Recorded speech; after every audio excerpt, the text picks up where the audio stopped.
no justification to shoot a child in the back anywhere, let alone a public pool and park. On a scorching summer afternoon meant for laughter, splashes, and childhood joy, the shimmering blue water of Douglas Park Pool turned crimson. In a shocking twist that left a community reeling, the very man sworn to protect swimmers became their executioner, launching a premeditated act of violence so senseless, it stunned even hardened Chicago homicide detectives. The setting was innocent. The motive remains chillingly unclear. And the victims? Just children. The lifeguard charged with murder in the shooting of 2 teen boys at the Douglas Park Pool last month had no formal complaints against him, but his behavior was flagged by employees and patrons, a review of the shooting shows.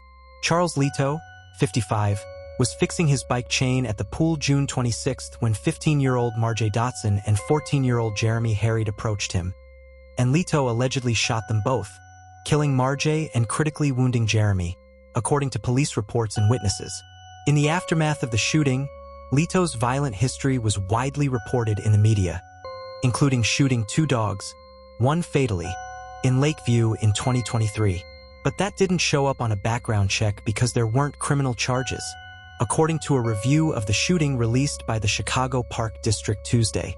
The report states that while Leto didn't have any disciplinary reports or formal complaints in his Park District file, he had a history of aggressive behavior documented in at least 5 instances by patrons or staff. Leto was hired at the Park District in 2023 and worked at various parks and pools in his time there before resigning after the shooting. During that time, he had gotten into an altercation with a patron over a closed door, fought with a fellow employee after he moved his towel from a hook, screamed at a parent for using a phone on the pool deck, banged on a bathroom door to rush a patron to get out, and accused other staff members of discriminating against him because he's a military veteran, the report states. Leto wasn't formally disciplined for his earlier behavior, and the Park District said the June shooting wasn't preventable or predictable based on his previous behavior. While the internal review did not identify a clear, foreseeable warning that Leto would commit such an unprovoked and horrific act, it did uncover systemic weaknesses in documentation, employee support, departmental coordination, and violence prevention, the report states. The Park District said it would change certain policies and improve communication to prevent another tragedy. Reforms include heightened safety training, security coverage, community engagement, and record-keeping. In the time period of Leto's employment, the Park District identified 3 instances where an employee violated its policy on violence in the workplace. 3 employees were terminated and placed on the Park District's ineligible to rehire list. Jane Ingalls, Leto's attorney, said the report indicates the Park District could have addressed some issues that led to the shooting. The Chicago Park District's internal investigation acknowledges that its facilities had inadequate security to address known safety threats, including threats that Charles Leto brought to their attention, and they've acknowledged that they failed to provide staff with proper training to deal with known threats, Ingalls said in a statement.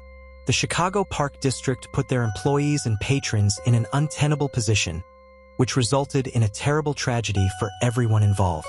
The Park District, attorneys for Jeremy and Marjay's families, and 24th Ward Alderman Monique Scott. Was Manning sits in Cook County Jail awaiting trial on first-degree murder, attempted murder, and aggravated battery with a firearm. The Douglas Park neighborhood continues to grapple with the betrayal that unfolded in its own backyard. The massacre wasn't just another shooting in a city already tired of violence. It was a betrayal of sanctuary. Pools are sacred to kids in urban neighborhoods. They're places where friends are made, crushes form, and heat gives way to joy. When safety at such a place is shattered, the damage goes far beyond physical. In the aftermath, city officials are now conducting mental health screenings for all park employees and introducing mandatory conflict de-escalation training. The pool reopened July 5th under tighter security, but the water doesn't feel the same. For families like the Dotsons, no apology or reform can bring Marjay back. But they hope that by speaking out, they can stop this from happening again. "He was just swimming," said Marjay's mother, sobbing into a microphone. "He was just being a kid, and now he's gone. Why?" I need justice to be swift. I need it to be exact. I need it to be strong in this matter. And share.